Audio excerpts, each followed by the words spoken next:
This is the GPL Podcast, part of the Pulltab Sports Family. You know, I think there is some shenanigans happening in the goalie community. Are you going to speak on that? In the goalie community. Oh, former goalie? You know I got to ride with Goalie Nation, but... Okay, we got to complete the same question. Duck, duck. Goose. Oh! It ain't gray duck, it's goose. But the Big Ten's a bad conference. That's a joke. If this gets clipped, that's a joke. Oh, no. We're definitely clipping that one now. Now, here's Jupiter and Vigo.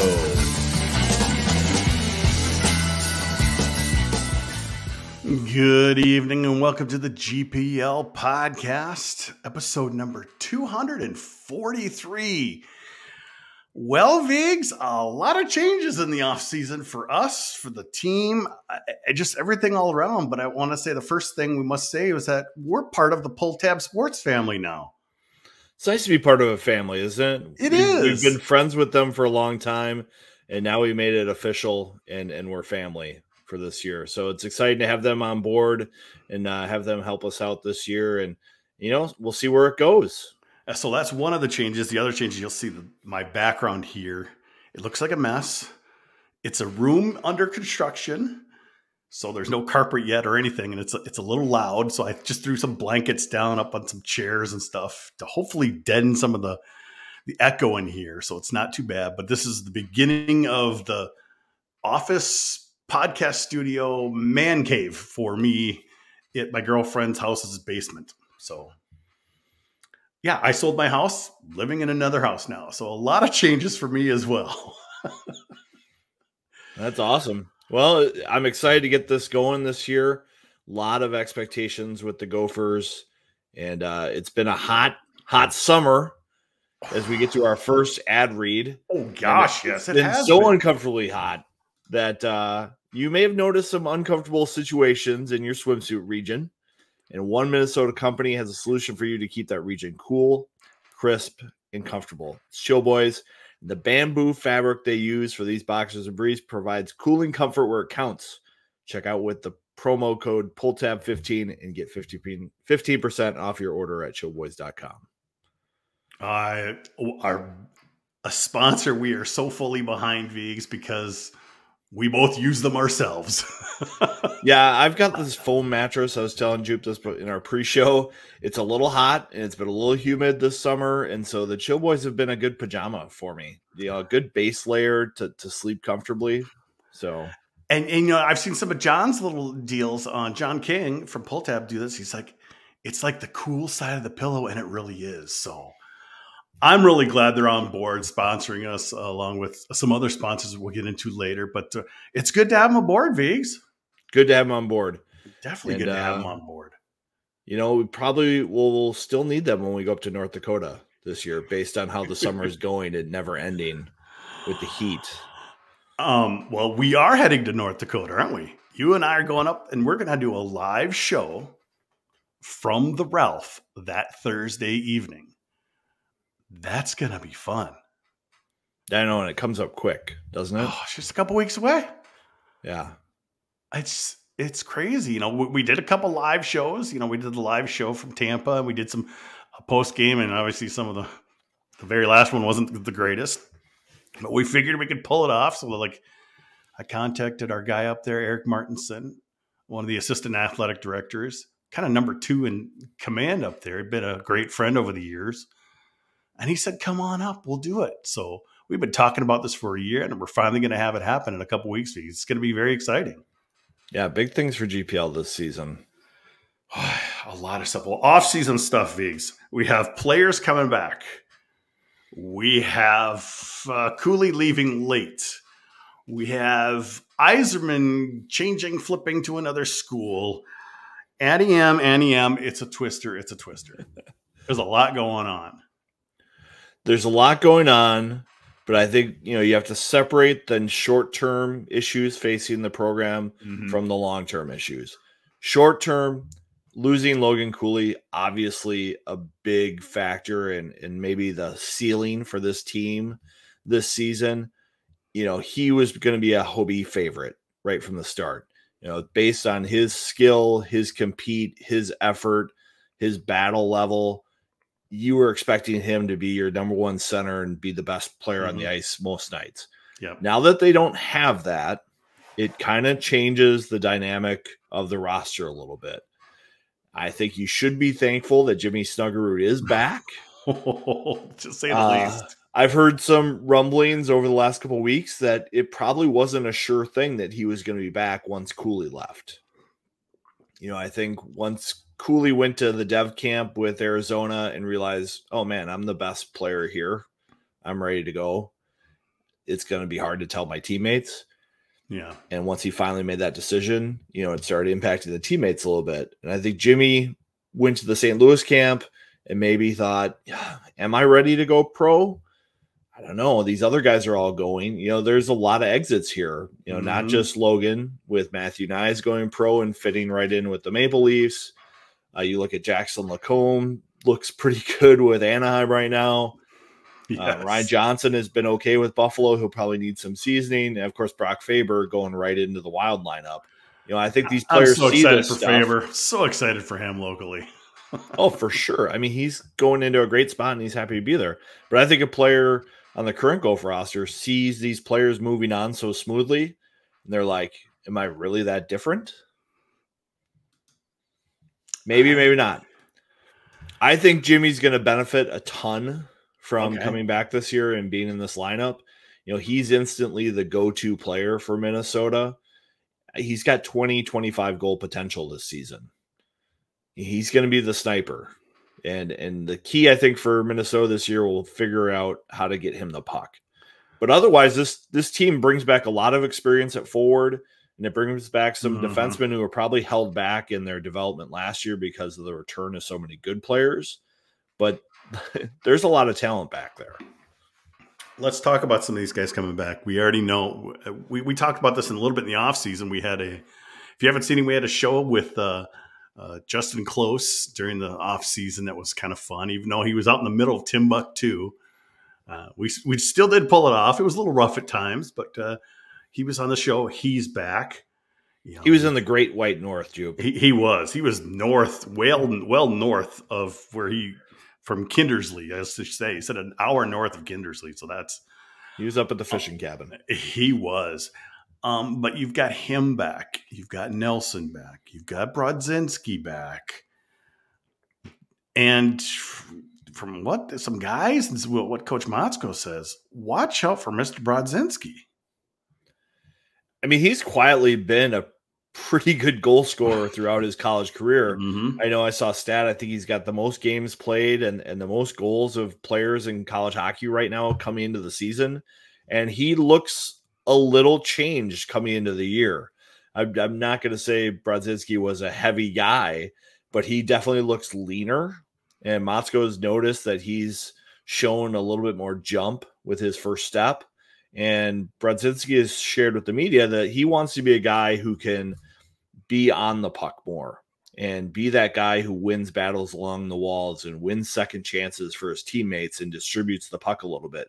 Because I think he's been a little bit of a spectator on lines in the past. You know, when he was with Walker and McLaughlin, you know, those guys are just buzzing all over.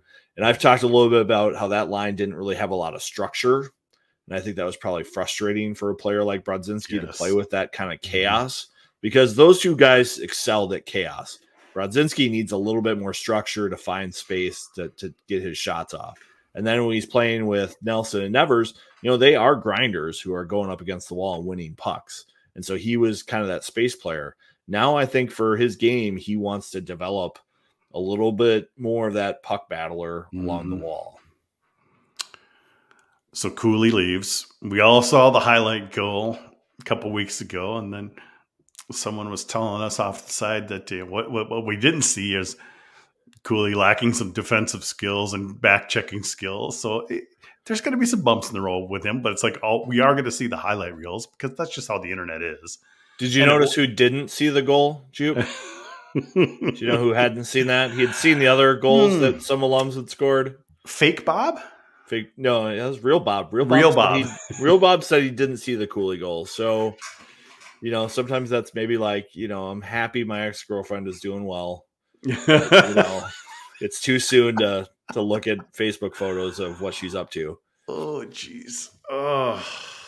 It was great. It was great what he did at Minnesota. We're all happy about what he was able to produce with the Gophers, but he's moving on. He's moving on to that Arizona lifestyle. And another player that committed is also moving on. Mr. Yzerman, Mr. probably 2 or 3 or even number 1 pick next season, changed his mind, decided to not come to Minnesota next year. Later that afternoon, he committed to Boston University. A lot of online people saying NIL money, it's all this. We can't confirm that. And we may have heard it actually may not have been that. Who knows what really was. And that, what is it? You told me that it sounds like that he recruited Minnesota as probably more than they recruited him. Well, I think when you're a player like Yzerman, you're looking at the top programs and you're selecting where you want to go, rather than Minnesota's been hounding him since the day they could recruit him. When a player like that shows interest on that day and says, "Hey, we are interested in attending your school," you're like, "Oh, great. That's awesome. We'd love to have you. What do you need from us? What do you want to learn?" As opposed to the coach at 12:01 going, "Hey, we want you. We need you. This is what we see you becoming for us." So I think it was one of those things where it's like, "Oh, great. We want to have a player like that." And the more he thought about it, and maybe there's some family stuff coming out soon that you'll learn about that might show a little more reasoning behind the decision. But how many kids from Minnesota go to Boston and are the top 5 players? They're probably going to stay somewhere in the Midwest. They're not often going to just go leave unless they really want to get away. So I was surprised when he committed to Minnesota. It's probably not very surprising that he's going to Boston. And NIL might be an issue at some point, but I don't think that was the major factor here. I think it also comes on the tails of the Hagen brothers going to BC, and there was a lot of stuff about those two, about they're getting $75,000 up front, blah, blah, blah. Obviously, internet fodder, who knows, Viggs, but probably a lot of the Yzerman stuff comes from what the Hagens decided to do and a little more substantiated stuff with them. Yeah, and I think that's what we're hearing right now is that there's a couple schools based on their early recruiting gets are probably splashing some NIL money. Just keep in mind that a lot of these collectives are having these agreements with players where they can't disclose how much money they're getting because the collectives don't want that information out there. So a lot of the stuff you hear is speculation because the players are being told to keep quiet about it because it's a black market right now for the NIL stuff. It's not really supposed to be public knowledge about what people are getting, and people don't want that out there. And interestingly enough, we're going to have Derek Burns from Dinkytown Athletes next week on the podcast to talk about all things NIL because it's, he's the big guy over there. He's kind of the co-person in charge over there. And we helped them out this summer and they helped us out. We did some advertising for them on the site. He got us, just in close to be on the podcast.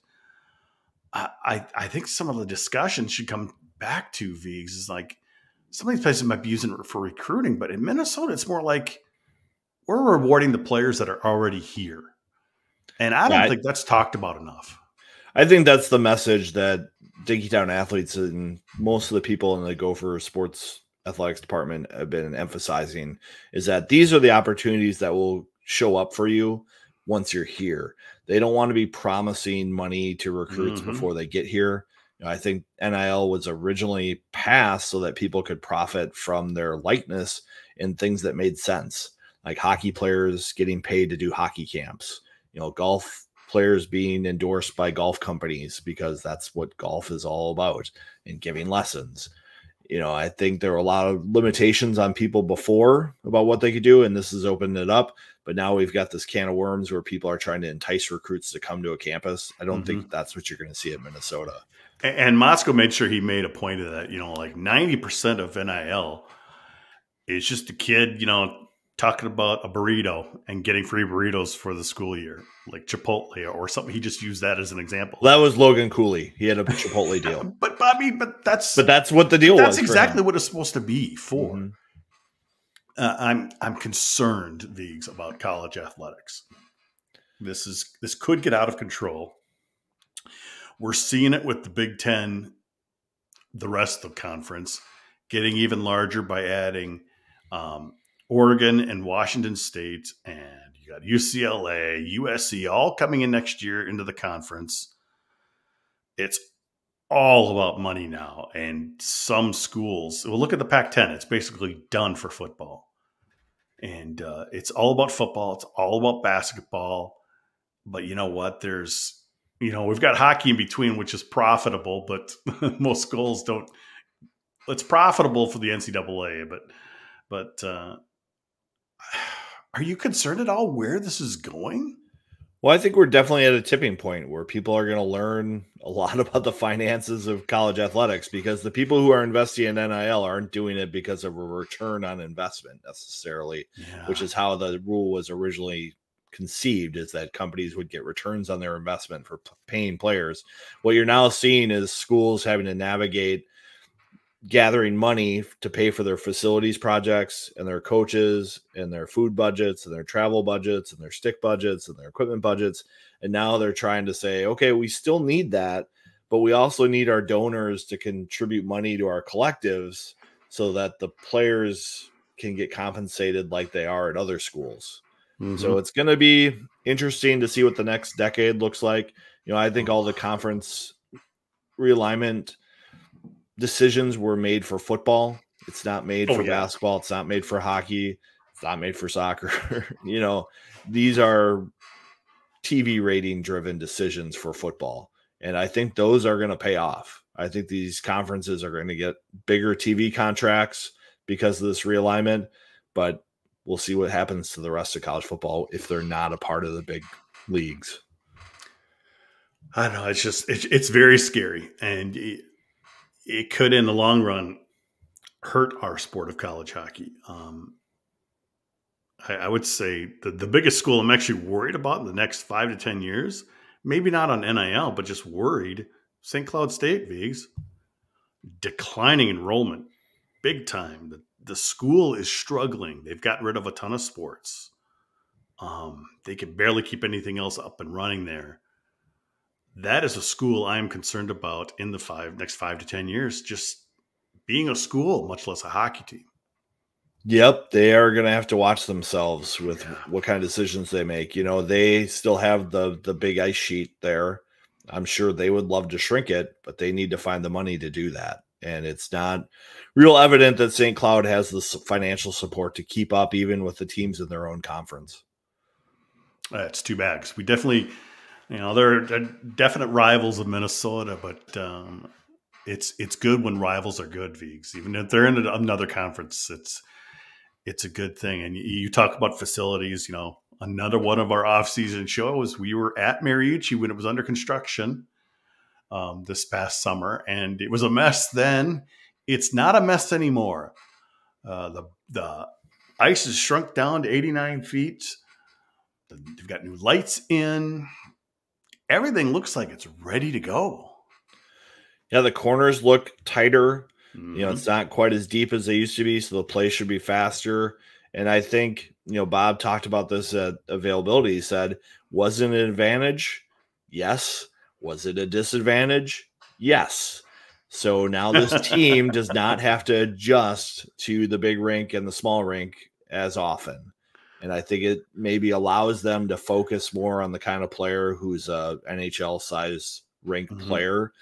And I noticed it, especially like in their special teams when they get in the postseason, they just don't seem as fluid on the power play as you'd expect them to operate at. And maybe it's because they get used to the wider rink and the deeper corners, and then they get on the NHL size sheet, and it's just a harder game for them to play, and it's just different. I don't really notice it too much anywhere else. If anything, it's going to be better for offense moving to the smaller sheet. So I've been there. The lighting is an adjustment. So when you first get to 3M at Mariucci Arena, the ice is brighter. The ice is brighter. The seats are darker. I think you notice a little bit of glare from the lights overhead in certain seats.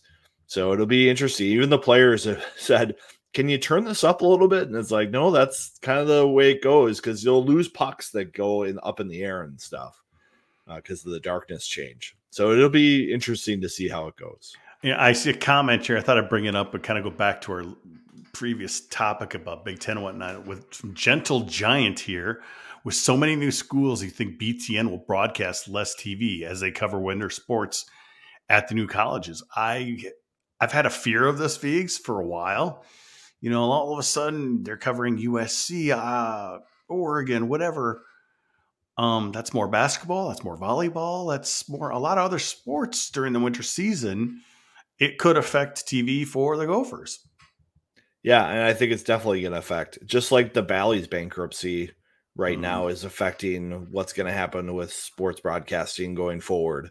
So I think, you know, BTN's lucky that they have their streaming option and their streaming packages. You know, that's the thing that the NCHC has relied on the last couple of years, is building a strong streaming network to support something for their fans. You know, we've gotten pretty spoiled in Minnesota with all the games on TV. So I think we're going to have to deal with, you know, that streaming option as we move forward. Oh, it's going to be interesting. We'll get more into that later, because there's still a lot of unknowns with TV this year. We're hearing some drips and drops here. Who knows? But I know one thing. These, you know, we've talked about our Pulltab Sports and some of the things we're advertising now, but another new sponsor of us is Unreal. Unreal has joined the podcast as well as Chill Boys. What can you tell us about Unreal? Well, Gopher Puck Live is all about Minnesota, and so is Unreal. The company was started in 2013 by a Minnesota entrepreneur, Mike Lee Jordan, who had $300 in his bank account and is growing a brand to leave a legacy here as well. Unreal's independent clothing company. They don't have any VC money, and they're crafted around the athlete. They release fresh looks, hottest drops, and donate 10% of all profits to organizations and worthy causes in our community. Visit unreal.co. That's a co, not a com, and use the promo code Pulltab15 for 15% off your Love order. that 15% off, Vigs. I've been going through some of their stuff on their site. I got to say, I'm not so positive on the Vikings this year. I'm not feeling good, but some of the gear they've got is really nice. Yep, they've got cool stuff. You know, the Viking drops are neat if you're into that. Oh, you know, they do have a row the boat partnership. Yes, they You do. know, they work with Folds of Honor, so you know they're local. They're like our own Under Armour Nike in Minnesota. I like that. I like the local part of it. I love it that you started it, just a couple $100. That's pretty cool, Vigs. Well, let's also get into some of the current issues that the team has. We've got Bemidji State coming in this Sunday. Mike Kester gone for a month, Vigs? I think a month is optimistic. Oh, I was actually that's at practice the day that it happened, and it's just one of those things you don't like to see. And, he's pretty optimistic about how the recovery is going to go. I don't think he's had any lower body injuries before. His injuries have always kind of been shoulder type things. So I think this is something different for him to deal with.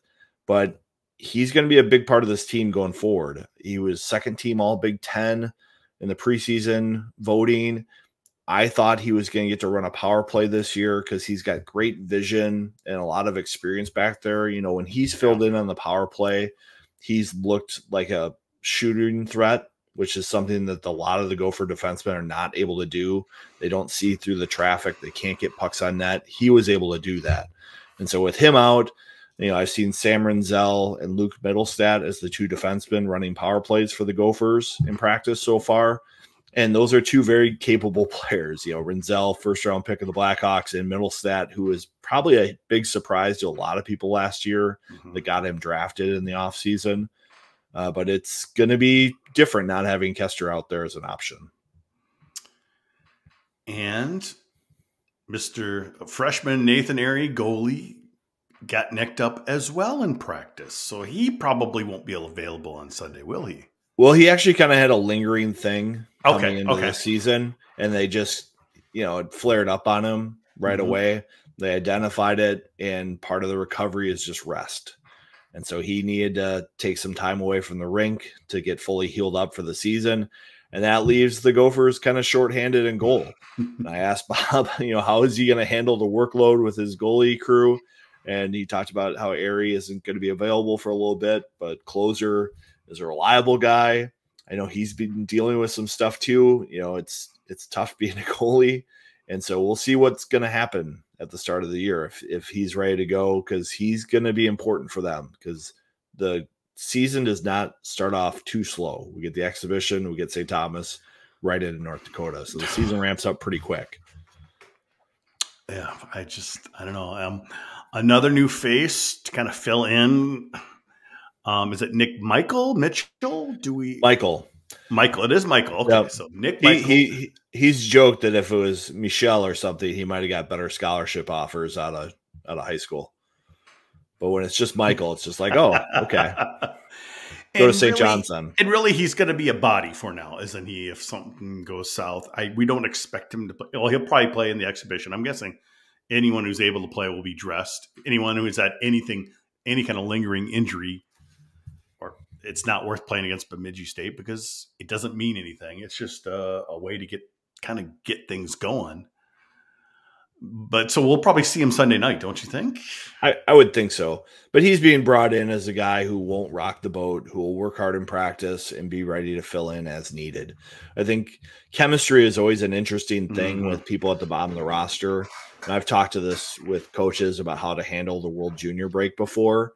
And it's a sign of a really good team is if you can have your players go play in the World Juniors and you have guys that fill in for those roles and do well. And when the players from the World Junior team come back, the players who got that ice time, do they have the maturity to handle that transition from getting their chance and playing well to going back to their hardworking practice roles and being ready? So, I think Michael's a player that they brought in to say, hey, we need you to be ready, but we don't necessarily need you either. Because this is a pretty experienced forward group. There's 13 guys who are ready to play here. Yes, it is experience, but the roster is a little short on players than even last year, Viggs. And, last year we were a little nervous about, only 8 defensemen or whatever it was. And will they be, you think they're going to be rotating 7 guys in a game? They rotate everybody, or will they play just 6? I mean, there's a lot of little things they got to think about. Yeah, I think this team likes to play 7 defensemen. It's easier to manage than it is to do 13 forwards. It's always going to be weird if you have that 13th forward that you're trying to fit in. With 7 defensemen, you can just kind of throw them into different situations. Yeah. And something that the Gophers have done the last couple of years is they mix up players for defensive pairs all the time in practice. I've been to a handful of practices this fall, and I've probably seen Middlestat and Renzel and Chesley have different partners every practice, so they're rotating through, so they are familiar to play with anybody in any situation. Because when you have those power plays and you're just sending out 1 defenseman and the power play expires, you want to have 2 good players come out for that next shift. So they got to be comfortable playing with anybody. So what will you be looking for Sunday evening when they do play Bemidji State? I think what I'm looking for is just to compete for pucks on second chances. I think last year this team could lean on Nyes and Cooley to win back those second chances and create special teams opportunities with their effort and hustle and skill. The Gophers bring back a lot of talent up front, but it's less experienced talent at that role. So as much skill as the players they have coming back, I just don't know how productive they'll be, because this team needs some high-end players to go along with its depth. And you can see that from Snuggerud. But he's not really a nice, Cooley kind of player who can just go win pucks and create scoring chances. He kind of needs to play off of line mates. And that's why I think it's good that he's playing another year of college hockey, is that he can develop that skill a little bit more. But that's really a big concern for me, is seeing who can handle that. And honestly, Viggs, Snuggerud was a little quiet at the end of the season. He wasn't scoring as much.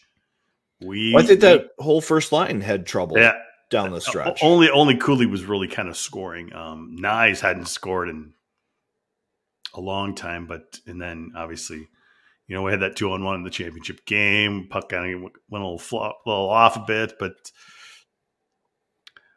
Snuggerud kind of needs to get it going again, doesn't he? Yeah, it's not just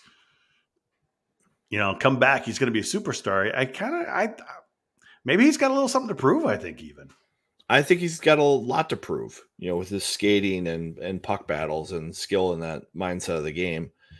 And it's going to be healthy for him. He's saying all the right things. When he's in front of the media, he talks about, wanting to get back to the championship game. He's talked about his dad saying he still thinks about losing the NCAA championship game. And, Jimmy, you've got the chance to rectify that in your life. I didn't. So take that opportunity and seize the day. So it's a big opportunity out in front of him.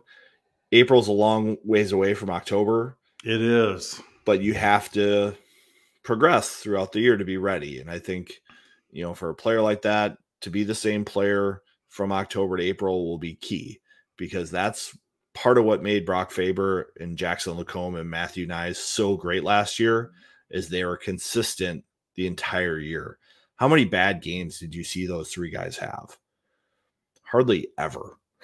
They were there every night and they didn't make big mistakes. So I think the other thing I'll be looking for is the defensemen. Are they able to break out pucks cleanly, or do they get under pressure?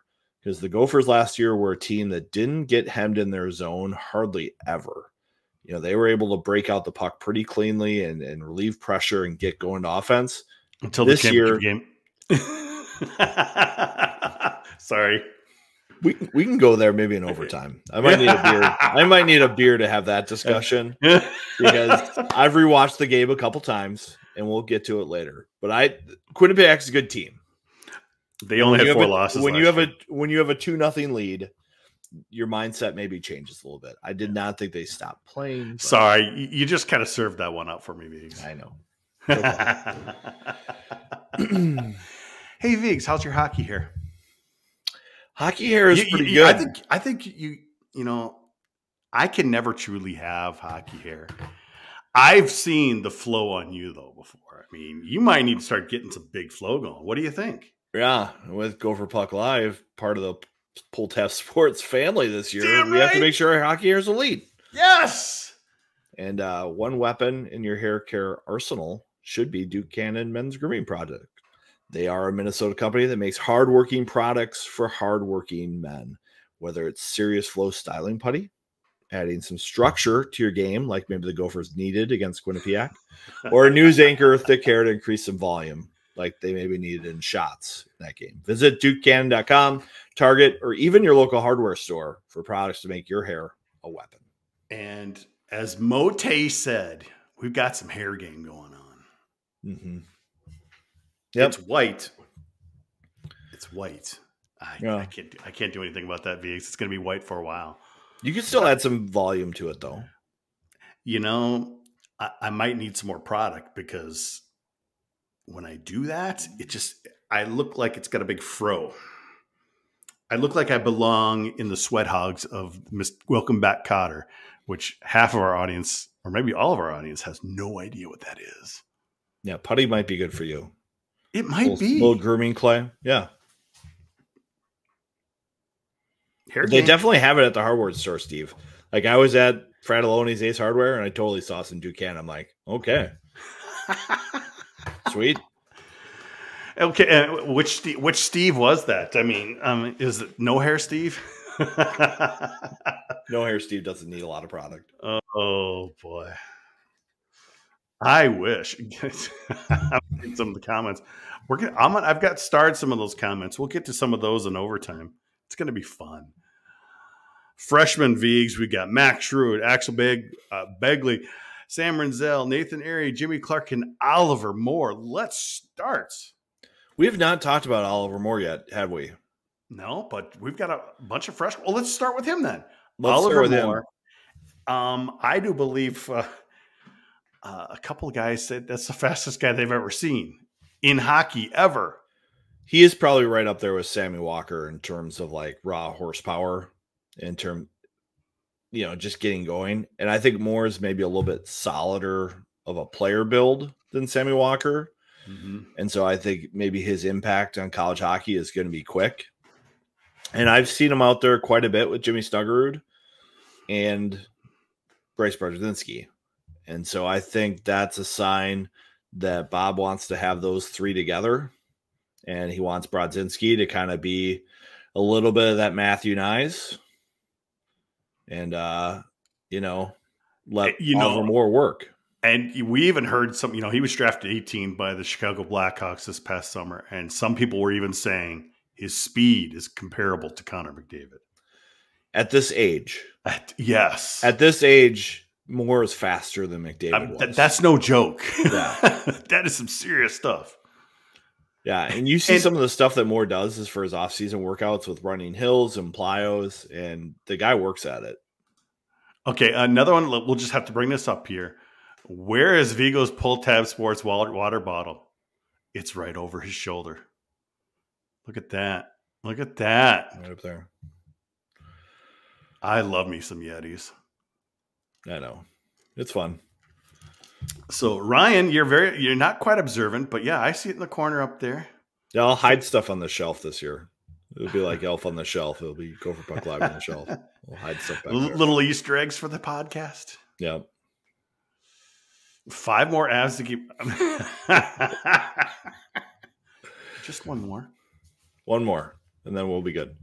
So yeah, Oliver Moore. I think they're trying to find a good spot for him.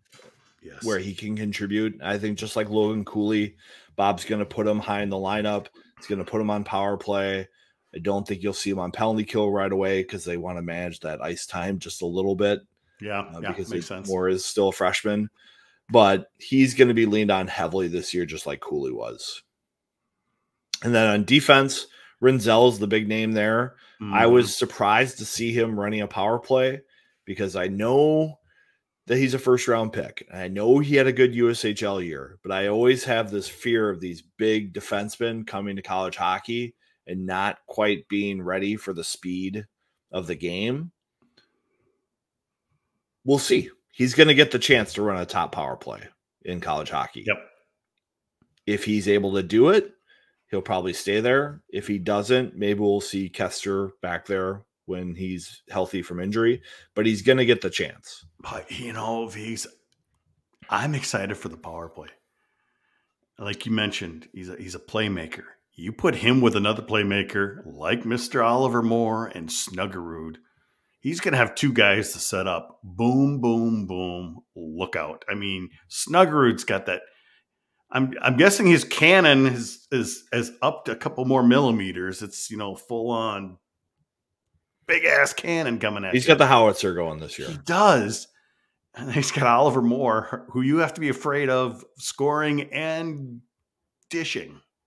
Well, I think having Moore to carry the puck on zone entries will be big for them as well. That's always been a key to the Gopher power play is having a speedy guy who can just break through the zone, gain possession of the blue line, and get going with the offense. So I think he'll serve that role as well. I've also seen Brody Lamb and Connor Kurth working on that unit. They were freshmen who were probably pushed into the pegs a little too early last year. It was a little bit too much. But we'll get to them more later. But I know Bosco's expecting big things from them. But Renzel on the power play early, I mean, it's almost like kind of taking advantage of Kester being out. Because really, I think that would have been Kester's spot yes, it sucks for Kester, but that really does kind of push him into a learning role and just throws him to the fire.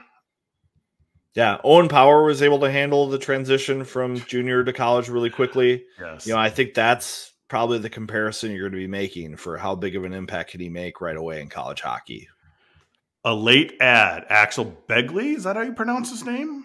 Yep. Begley's one of those hardworking guys.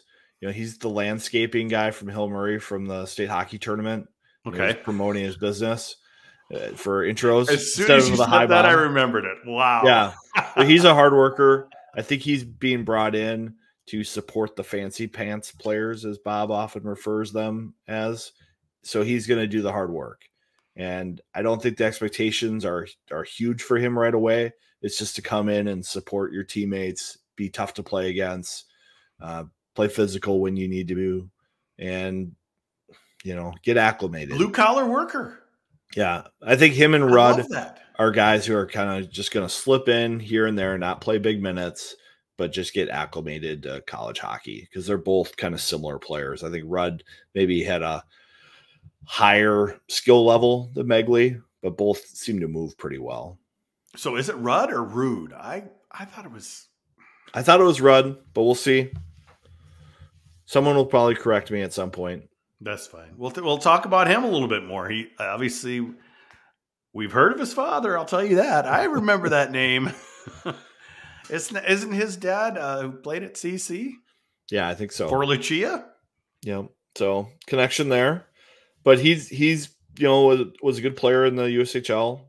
I don't think he's being thought of as a high skill player, and he's going to be a supporting role this year.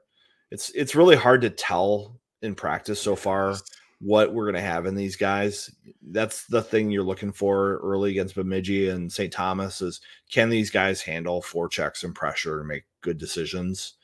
I think that's a big question mark for me right now. Are they ready to do that? Or are they going to lean heavier on guys like Middlestat and Chesley and Renzel and Fish? I think Fish is going to get a chance to play this year as well. So I think these younger guys are going to be able to develop a little bit better. I've always be leaned on heavily. I've always been a fan of Fish's game. The times he's just come in to fill in a little bit this year, or last year, I should say. I liked it, Viggs. Big guy who moves well. He does. Oh, Jimmy Clark, freshman forward. Dyna kid, I believe, isn't he? Dyna kid. This is the late ad because Logan Cooley didn't come to Minnesota. Jimmy Clark was the one who kind of stepped up to fill the spot on the roster. Mm-hmm. And that normally makes me nervous. When you have a guy slotted for another year of junior and then he has to come in early, it means that everyone was kind of expecting another year of development.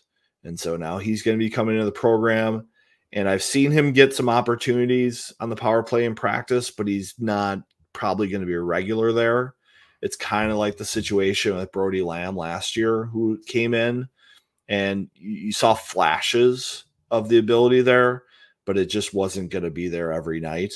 And so a player like that has to find their B game when they're not finding the game coming to them, which isn't always great for development, but it's a sacrifice that everyone's making to make this year work.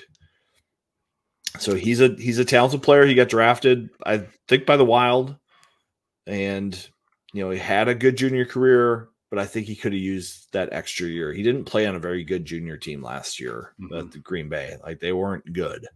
And so you have to wonder, their habits that you pick out of that and carry with you into their first year in college when you're going to have to fight for ice time. He's not a lock to be in the lineup every single night. So we have a tricky situation with Close coming back because didn't anticipate that at the end of the season that Close would be back. So we were going to bring in Nathan Airy to kind of compete with Bartoszewicz in goal. Airy's coming, Close coming back. Bartoszewicz decides to go play a year of juniors and commits to coming back next season. So does that give freshman Nathan Airy a chance to see some ice time? I mean, maybe 10%, something like that. I think that was the plan coming in. If he came in healthy, I think he probably would have seen some starts right away. I think he would have saw a game against St. Thomas. I think he would have, played in the Bemidji game. I think he gets some action. Maybe probably doesn't play in North Dakota, but gets sprinkled into the games earlier in the season. And now, does he not play until Robert Morris in Colorado College? And you try to play closer as much as you can. U18 we'll maybe, yeah. Yeah, so it's going to be a tough start for Ari. Ari's a big kid. He's at 6'2", 6'3", good size.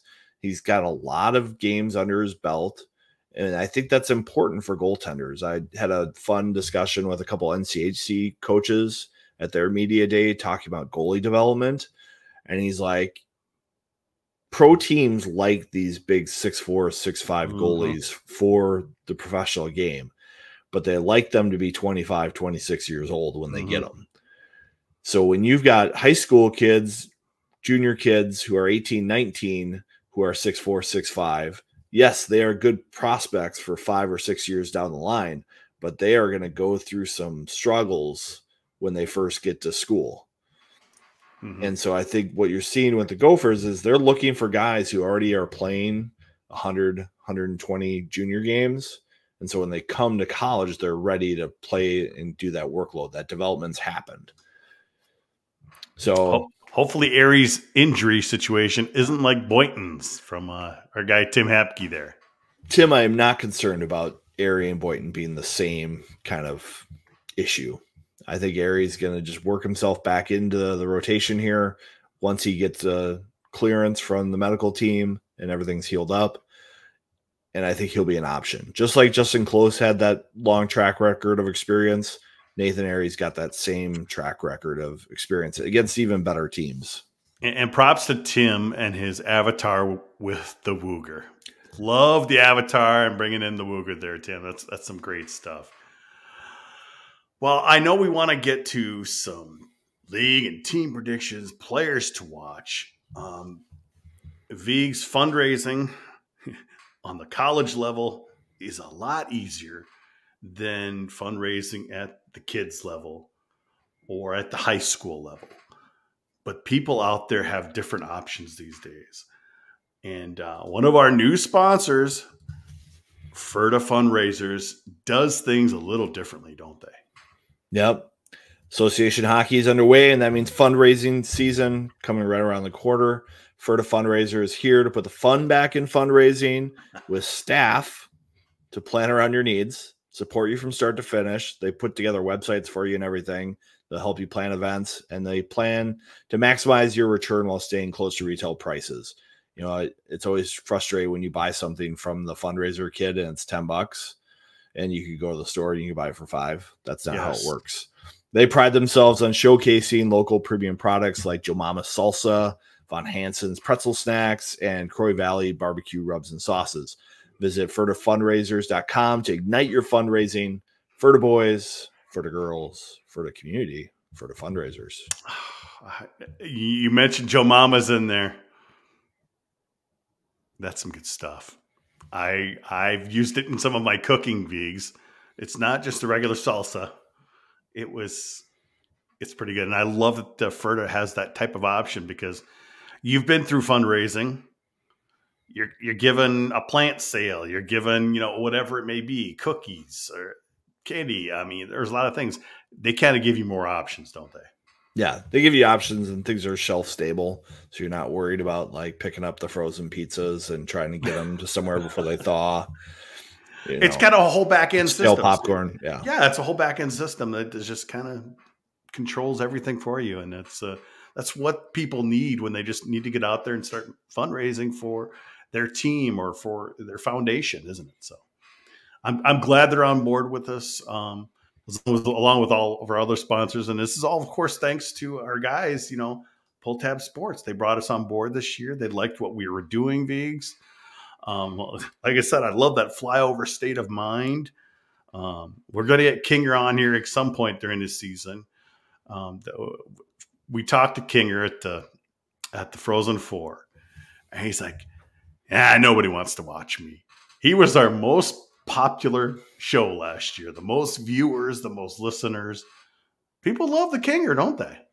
They do love the Kinger. You know, he knows hockey with the hockey hair, and he knows it with beer league hockey. And Pulltab Sports is a fun little thing going on. I've been enjoying the make love not war with Stanzel, talk about the Twins, and it's been a fun run. So it'll be fun to follow along with them as the Twins hopefully keep going this year.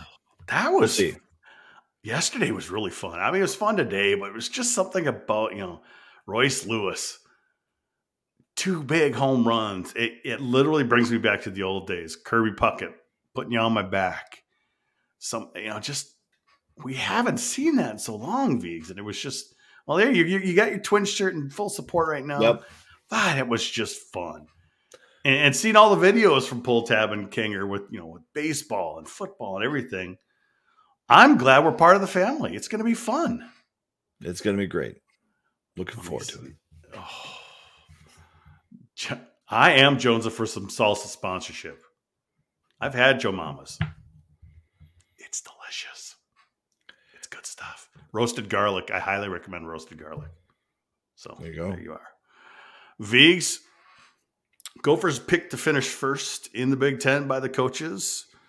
Michigan State makes quite the jump. It's the schedulers put Minnesota and Michigan at Mariucci right last game of the season or last series of the season. Very smart. Oh, there's so much to look forward to here. Just league-wide. Well, I was looking at maybe doing a prediction with the Big Ten, and it's tricky because I think 1 to 7 could all make the NCAA tournament. Like, they all have enough on their roster to get there. It's just going to have to be, who comes out in the top 3 in the Big Ten this year.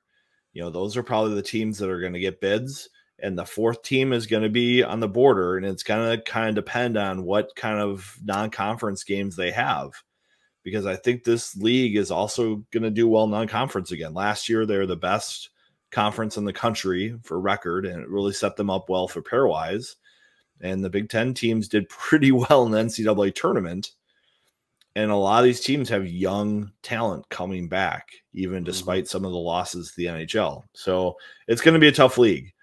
I like Minnesota, obviously, to finish first in the Big Ten. I'm probably not as high in Michigan as everybody else. I think they leaned pretty heavily on Hughes and Fantilli last year. And I just wonder what their team will look like without them in another year under Naurato. Are they going to progress? I don't know about their recruits being as talented as some of the ones that were coming before for him. Viggs, I don't think they have the high-end talent, but I think they might have more consistency overall. They were really kind of all over the place, even with Fantilli in and out last year at the beginning of the season. It was kind of feast or famine. I think it won't be more. It'll be more consistent for them. I don't know. We'll see. They took a lot of bad penalties last year. Their penalty kill was terrible, and they leaned heavily on Fantilli and Hughes. I remember talking to Chris Peters at the Frozen Four as we were talking about Hobie candidates, and he's like, "I don't think Michigan even makes the tournament if they don't have Fantilli, because he drives everything for them. He drives their 5-on-5 play. He drives their power play. He draws penalty. He scores big goals. Without him, they probably miss the tournament." So we'll see what happens with them. I don't think they finish second, but I think, they're on the bubble for making the tournament. I think Notre Dame is going to be tough this year. They got Slagert back for a 5th year. They've got Bishop back for another year. Bishop for like a 10th year, I swear. You're right. Jeff Jackson, I thought, had kind of a tough year last year. He was expecting to have Logan Cooley in his lineup, and he did not. Oh, darn. And that impacted their team a lot. I think they struggled to score goals, and they weren't probably as consistent as they would like to be. So I think Notre Dame will bounce back. And I always like Steve Rolick at Ohio State. I think he does a great job. He'll figure out that team, and they're a more veteran group this year. And Michigan State. Michigan State, I think, will be more talented, but I think they might We'll have see how it comes growing together. pains. Yeah. Yeah, I think they'll have some growing pains. Nightingale is about development, and I think they're probably a year away from being able to compete with the top teams of the Big Ten. I know that the coaches voted him up high. They had that great start last year, but then they just kind of petered out. We'll see what happens with them. I'd be surprised if they finish top 3. There's our guy Mote. Hey, GPL Nation, are we really doing this already? Where does the time go? Yes, we're back, Mote. We're glad to have you back listening and watching the show. Here's one from Phil Viggs. Have you guys seen the new sweaters yet? I have not. They've been under wraps, yeah. All we've seen is the tees. When we went there for media day, the jerseys were only there. The only thing was there was a couple boxes of sticks that we thought about taking, but we didn't, Viggs. Snugger would put in a late order for his stick, so they showed up a little late. But the rumor is 4 new jerseys this year, Viggs.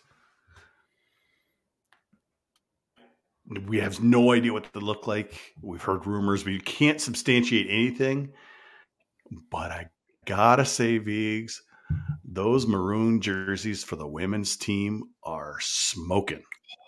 It's just a nice color, and wow, those are nice jerseys. The women's hockey program knocks it out of the park with their jerseys. Like, they do a great job with those. Whoever's doing those, earning their paycheck. Oh. The Gopher men's jerseys have been a little underwhelming, other than I think the Wooger jerseys were great. Yes. I like the outdoor game jerseys that they've done. Mm-hmm. But I think the regular jerseys have been a little underwhelming. These glimpses we've seen maybe echo back to when I thought the jerseys were a little more consistent. I kind of like those Road, Kessel, Wheeler years where they had a little more gold in the shoulders and obviously maroon. Instead of mostly all maroon, a couple stripes, they had some nice good gold in the shoulders. Yeah, I like those. We'll just have to wait and see. I wonder if we see them on Sunday, or if they wait. If they wait a week to show them off. Well, we've had rumors from everything from retro Goldie to new Goldie to black jerseys or whatever. There's so many things. I just want to see what the regular home jersey looks like. The regular road jerseys, the standard stuff. I mean, the special stuff is, whatever. And I swear people are going to complain no matter what, Viggs. I've gotten to the point where I just don't care anymore. If the school, I can't fight it. I just can't fight it. I'm just too old. Just remember, it's whatever the kids like.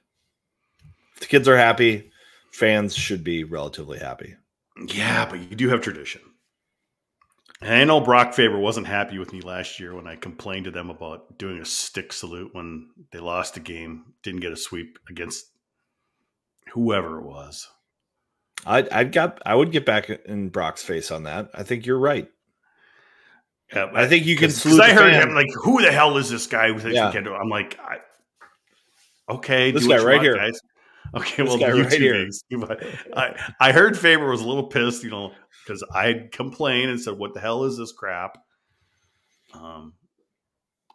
Whatever. You could do something else, but you can't do the salute at center ice. You can go to your students, or you could go to your fans and salute them that way. But it was against Michigan. Reserve the battle hymn and the yeah. I don't know. What do you do? Okay, Viggs, players to watch. Motzko's been really liking Kurth, Lamb, but guys like that, Pitlick, Huglin, Brodzinski. I really think he wants those freshman guys, like I said, Kurth, Lamb, Pianimi. They got to take a step up this year. But Huglin and Pitlick, I think there was a comment earlier about those two. I'm looking forward to those teaming up. Hopefully they're on the same line because I like those two. Yeah. I don't know what we're going to see as a ceiling for Aaron Huglen. You know, we've seen him generate a lot of possession, win a lot of board battles, but he just seems like a step behind or a second slow on the scoring decisions to really capitalize on it. So I don't know what we're going to see there that we haven't seen. I'm not expecting to be surprised and all of a sudden we've got a 60-point center in Huglen. And I don't think that's going to be his game. Now, Pitlick, on the other hand, we have seen lots of flashes of him making really high skill plays. It's just every once in a while he'll get into Bob's doghouse. We'll see what happens this year. Like throwing a stick out into the Yeah, he might have regretted that, but I thought at the time, I was like, oh, that's great. That's great. The fans are going to love this. It would have been totally different because he almost scored when he finally made it back to the ice, like his first shift. And his first shift back, he almost scored. And I would just been like, that would have been a game. And then we would have got him after the game and we could have talked about it, but it didn't happen. But I do think Pitlick has the skill and the ability to really impact the game and be like a 40, 50-point player for them.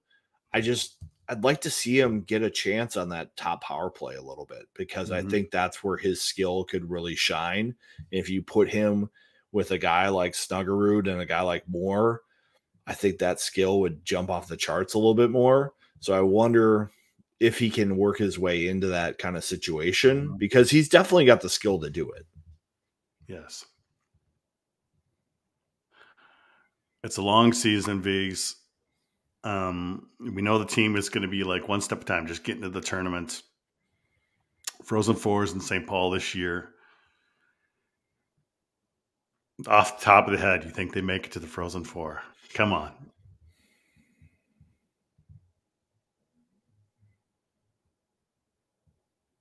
I think they do. It's going to be a harder road. There you go. It's going to be a harder road than I thought coming into the year when they had Cooley coming back. But they need that, though. You need that. You need that to get better. Yeah. But I think this team has enough coming back where they're going to be a favorite in the Big Ten. They have a good opportunity to be a 1 seed in a regional, and the carrot of playing at home in the Frozen Four will be right there for them.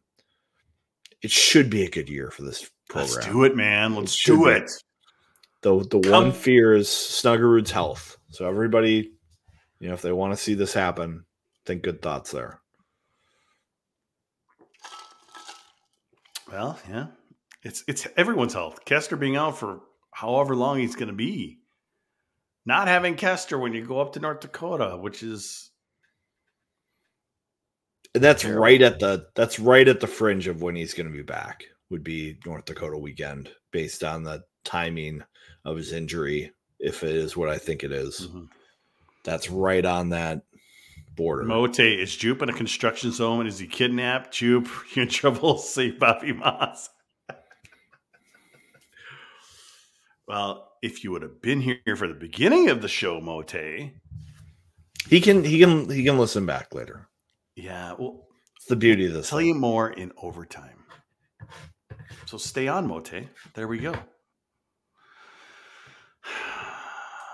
Anything else out there, Vigs? I mean, I'm kind of excited to see Kurth. I really think he was better than advertised last year. Well, he was the USHL player of the year. We need more players to make that jump and make it a good jump. We ripped on Sammy Walker for years here because he was kind of Sammy Walker the same for 4 years here. And people rip on us for ripping on him, but the numbers don't lie. So we just need more players to step up and contribute more. And we haven't seen as much of that these last couple of years. Yeah, it's true. We've seen some players come to the U and get complacent and not continue to push themselves and develop from year to year. And I think this team, for them to achieve the goals that they want to achieve, all those freshmen have to make big jumps. And coaches often say the biggest jump of a player is that freshman to sophomore year. Well, this is a team that's got a bunch of freshman forwards and a couple of freshman defensemen who have that opportunity. We haven't talked about Chesley a lot today. He's a player that's going to be counted on to fill a lot of minutes and be a heavy player to play against. He's going to have to fill that role. I think he's going to be a stud this year. He should. I am on the Chesley bandwagon. Yep. He should be one of the most impactful defensemen on the Gophers roster. Rinzel is going to put up some points and he's going to take his lumps. But in terms of consistency and playing the hard matchups, Chesley is going to be that player. He's going to draw all the tough matchups for the Gophers if they line match like they might have to this year. Middlestad's a great offensive talent, great on the breakout, but his foot speed is the thing that holds him back from being an elite player. I don't think you have that problem with Chesley. Quickly, I want to get into the TV situation. I've just been hearing rumors for people who work behind the scenes stuff from TV saying we've got 10 games this year, home games that will be televised. Rush Media is going to be producing it. They're also going to pick up 4 road games. Not sure what games those are going to be. Nothing has been released. Right now, we're all just kind of guessing that these games will be on Fox 9 Plus. We do have confirmation that next Friday, the game at the X will be on Fox 9, that make it the regular Fox station. And then the Saturday game at Mariucci will be on Fox 9 Plus. Who's calling the games? Anything like that? We have no idea.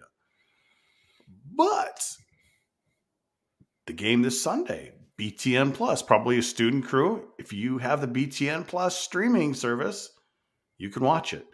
And the Saturday game at Mariucci so far is going to be on BTN Plus. You put me on to BTN Plus a couple of years ago, Viggs. That's still the best thing out there. So right now it looks like those Rush Media games that might be on Fox 9 Plus will be on BTN Plus as well. We'll hear something eventually, but we're hearing a little bit. TV is never as bad as we think it's going to be. This university will find a way. Yes. They know it's a huge advantage for them to continue to get their games on TV, and they will do all the legwork possible to make it happen for the fans. So there are going to be games, folks, and all we can tell you, the little things that we hear, behind the scenes. Because, we could talk to all the you people we want. They're not going to say anything until they're ready to say something. So we got to use the back sneaky places. So 14 games. It's coming in the mail. So 14 games that are not BTN games, but we'll just have to wait and see, folks. TV, it's always tricky.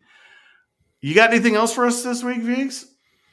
It's going to be a fun season. Let's get to the season. Let's get to overtime. And thanks for everybody who's coming back to listen to us this year. It was so much fun to be in Tampa and meet so many listeners. Yes. I've had a couple of run-ins this summer with people who are podcast listeners, and it brings a smile to my face and maybe a short grin to my wife's face when she hears people come up and say, "Do you do the podcast?" I went to like a community theater thing this summer, and someone came up and was like, "Are you Eric Vigo from the GPL podcast?" I was like, "We're big in community theater." So we got that market down. So let's go. Hey, when I was selling my house earlier this year, I reached out on Twitter. And the guy who fixed my front garage had some rotting wood. He fixed it. He goes, "Love watching the show. Watch every Wednesday night." So it's all fun stuff. Well, it's going to be a fun season, Viggs. I'm looking forward to it. It's going to be I'm Jack. We're going to have some new guests on this year on the podcast as well. So stay tuned for that. But that's going to do it for this GPL podcast. We'll be back next week. And like I said earlier, we're going to have Derek Burns on from the Dinkytown Athletics to talk about some NIL stuff. And of course, we're also going to preview the series with St. Thomas, the game at the X, game at Mariucci. For those of you watching live, stay tuned for some overtime. But for the rest of you, we'll see you next week on the GPL podcast.